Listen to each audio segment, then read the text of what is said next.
Hello, everyone. I'm Angelina Mojica, certified family life educator and host of Good Morning Minutes on Facebook and Instagram. Hi, I'm Danica Shea. I'm a licensed master social worker and the owner of Danica Shea Counseling and Consulting.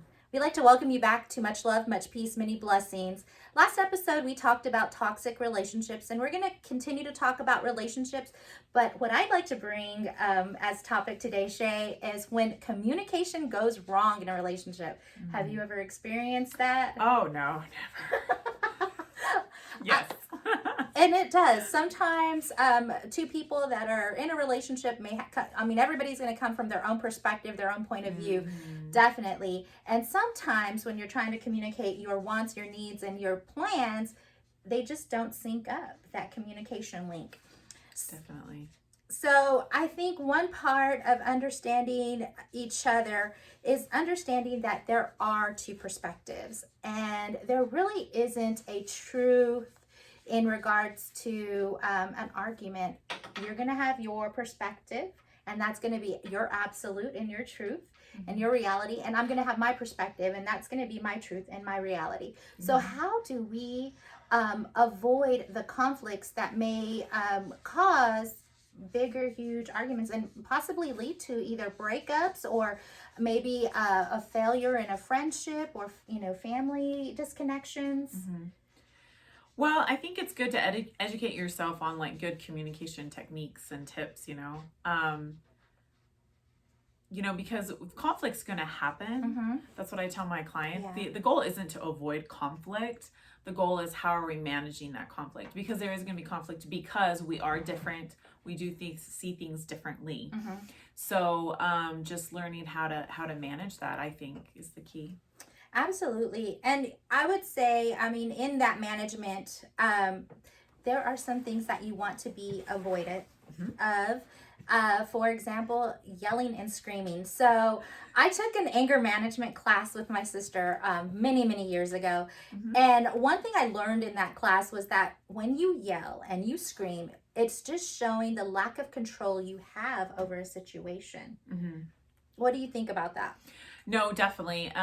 It's a completely emotion charge, right? When we're yelling and screaming. And I think too, when we yell and scream, also we're showing we're not in control, but it's not that other person's not going to really be hearing and listening to us. They're going to get on the defense. Do you see what I'm saying? So it really just creates on both sides this barrier to communication. Absolutely. And then I know this is something that I tend to fall into sometimes when I'm trying to convey my perspective or my communication, and the other person is just closed off to it. Like, it's what they feel, it's what they think, it's their truth. And to even try to break through that barrier, it's hard. So sometimes I will just throw my hands up in the air and go, okay, I'm sorry that I made you feel whatever. Okay. But what happens if you're just you're the one that is always apologizing? Because that's not good either. No, that's not good. And honestly, we don't make people feel or do anything. Right. We can apologize for, yes, of course, things we did that, maybe contributed or that wasn't kind or healthy. But honestly, a person's going to feel the way they're going to feel. But apologizing too much, I think, oh geez, it's because it's just kind of a way to like kind of cover it up, like okay, let's just like move on, right?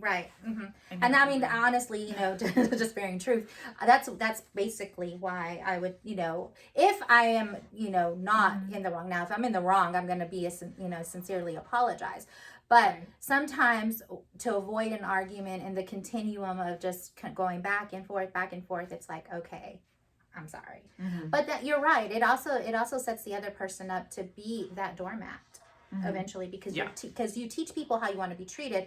So if you continue to apologize and be just like, just to avoid argument and dispute, you're going to end up being the one that's always stepped on over, just. Yeah, and you're just going to continually create that cycle of communication where one person's apologizing and you guys are never really, hearing each other. Right. It keeps the truth from being said. And then there's the silent treatment. What about the silent treatment, Angelina?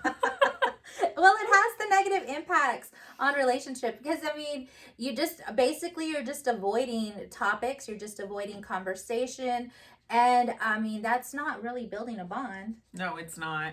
And I want to be clear too, because I actually tell my clients, I kind of made up this term. I called it shelving something. Like, you know how we say tabling it, but I like to give the thing of we put something in a box and we put it up on a shelf and we leave it there and then we go back to it later. So what I try to encourage my clients is, it's not that we're avoiding it. It's if we're too emotionally charged about it, it's not the time to deal with it, then we just put it in that box and or the container or whatever, and we, go back to it later. Whether that's an hour, the next day, maybe a few days. But the thing is to go back to it, right, within ourselves and maybe with that person, because just avoiding it's not going to help either. Right, it's not. And I like that you mentioned shelving, because it brings up another thing that you want to avoid, and that's bringing up the topic at the wrong time. Yes. So you don't want to be like out in a public restaurant having dinner and then just pulling it off the shelf and saying, you know what, remember that time, blah. Especially if it was a very high emotional situation, because you don't want to make it public.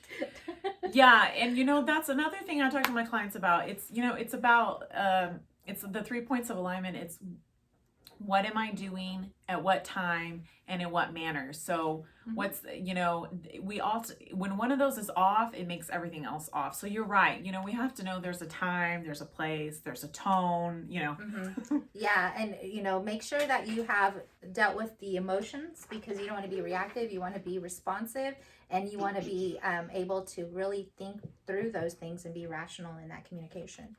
And then there's the speaking in absolutes. So like, you always do this. You never do that.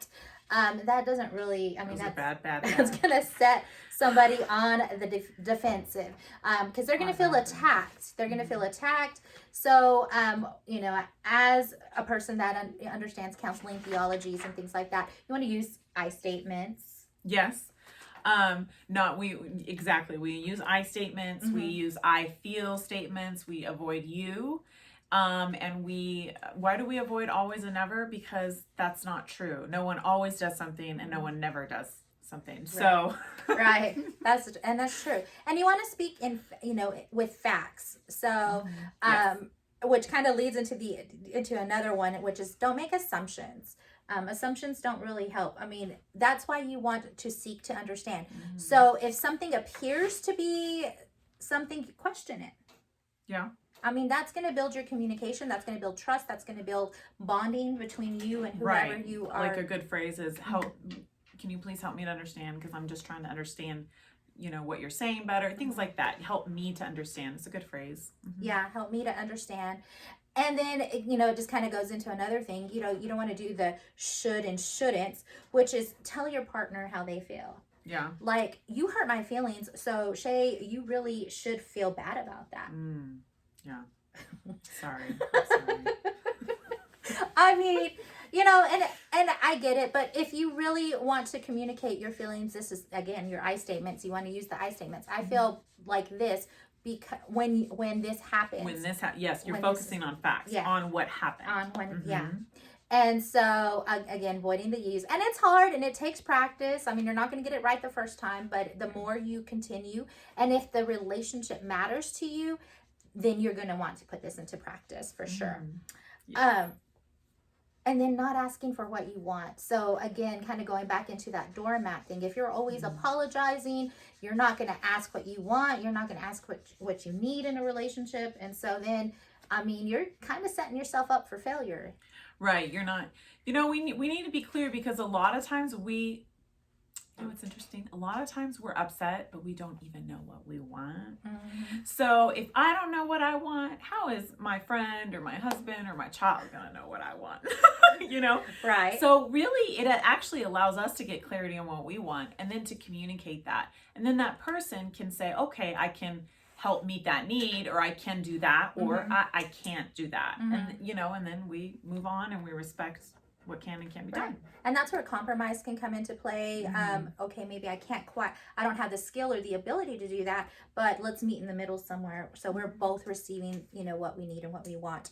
Another thing is not bringing up an issue and just, because you mentioned shelving, but you don't want to keep shelving things and then pull them all out. And you're in that heated moment. Your shelves are filled. And they're like, well, let me go, I call this like the timeline effect. Back when we first met, you did this. And then on our second date, or, on the second meet, we did this and did that. No. That's not the purpose of shelving. Yeah, you're right. No. No, that isn't like a catalog of things. No, you want to make sure that you're addressing the issue right then and there. If it, hey, you said something and it kind of rubbed me in a way that I feel this, and whatever that case may be. And sometimes it's hard to receive feedback, especially when it's coming towards your character or something that you did that your intentions probably weren't to be malicious. Right. Yeah. Yes.